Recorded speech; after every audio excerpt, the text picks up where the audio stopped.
welcome to my lunchtime. I am out in the field today, just repping my Valentine look for the week because it is still Valentine week. And wow, great. Okay, I wish that I could turn you closer this way, however I cannot because there's not enough room to do that on my console, but it's okay. Welcome to my lunch. This is all I have because it was all I could grab. I was running so late this morning.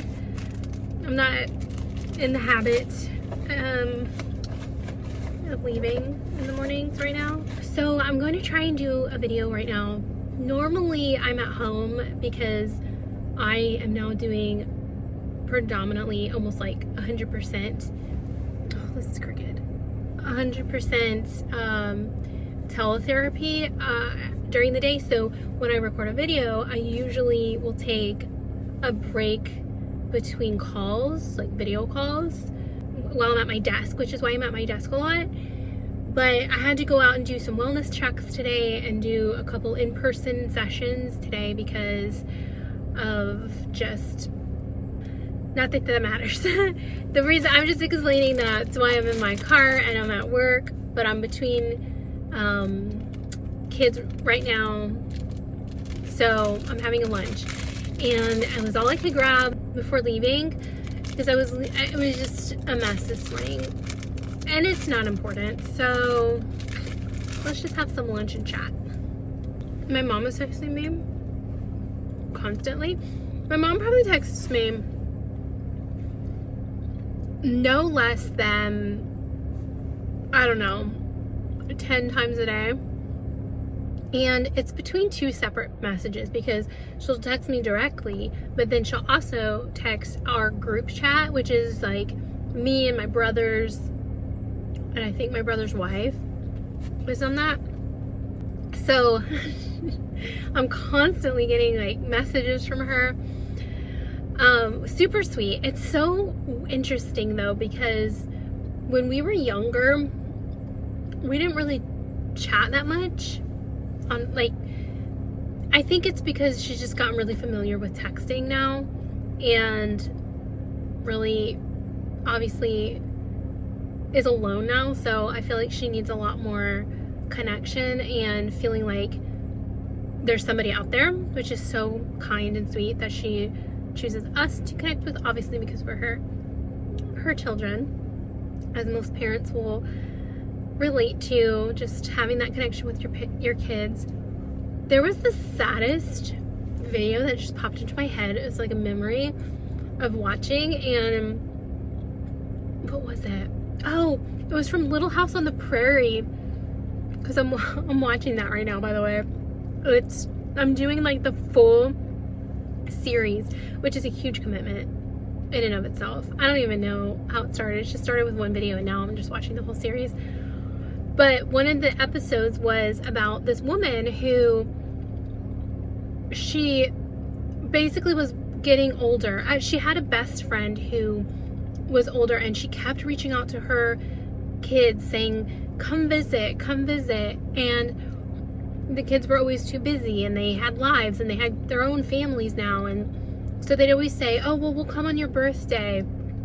So then her birthday came and she wanted to celebrate that, and then they didn't have text messages back then. They sent a letter saying, oh, I'm sorry, we're not going to make it to your birthday. And then the woman died, and it was her best friend. They lived together, her and this other woman.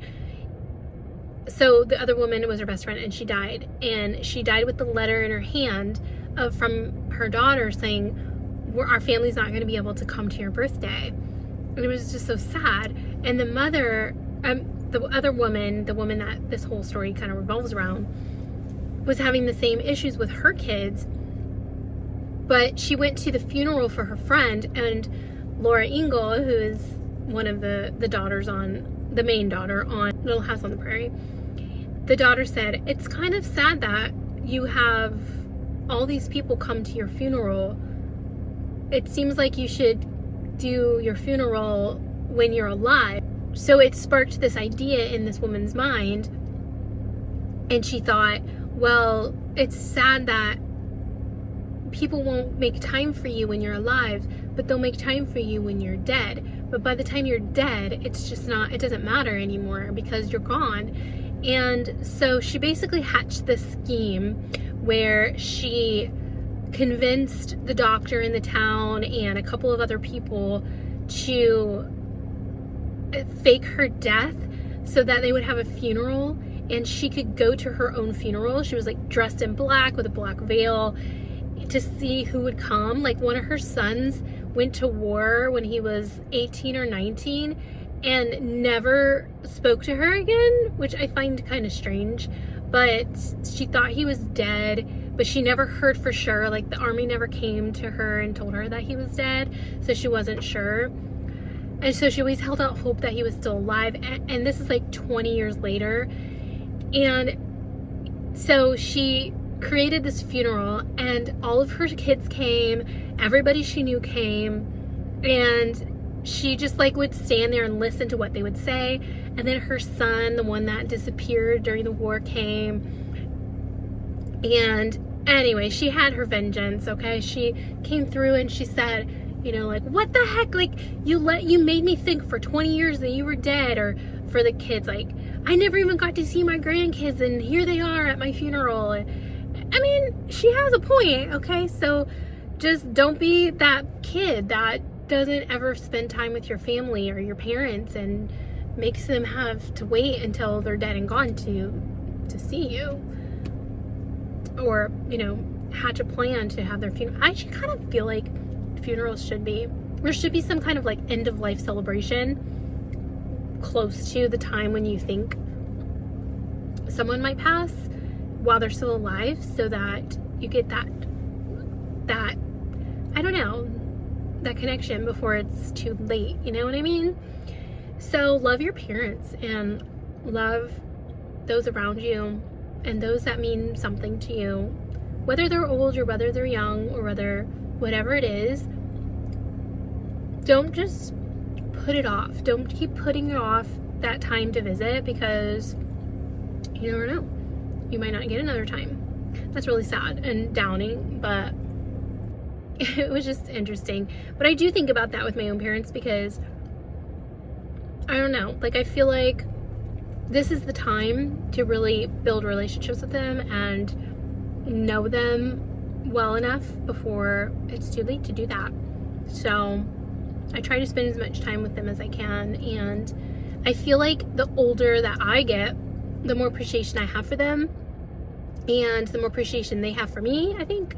And so it's a really special time to bond with a family member, especially if you didn't have close bonds when you were younger because you didn't relate, or you were too different minded, or there was just a lot going on. Because a lot, like, at least in my situation, there was definitely a long period of just craziness going on where I can't really blame a lot of things on my parents, who were just trying to survive and basically take care of themselves in a lot of ways to be able to just like get through a day-to-day basis. And so while we didn't have a super close relationship for most of my life, I'd say, not in like a super negative way, but just, you know, we weren't close. So I think it's super special now to have that time and that space and that just like without all the crazy, and just really get to bond and connect and figure out who we really are now, because a lot of things have changed too. And the person that you might remember, if say like you're not in a close connection with someone in your family, especially like a parent, what you remember, that might not even be the same person anymore. They may be completely different now and have evolved and changed and grown. And you know, it's always worth taking a step towards reconciliation or connection or whatever. I'm not eating my lunch, and I'm gonna end up starving today. So I thought that I could do this while I eat, but I feel weird eating on camera, so I'm just gonna eat.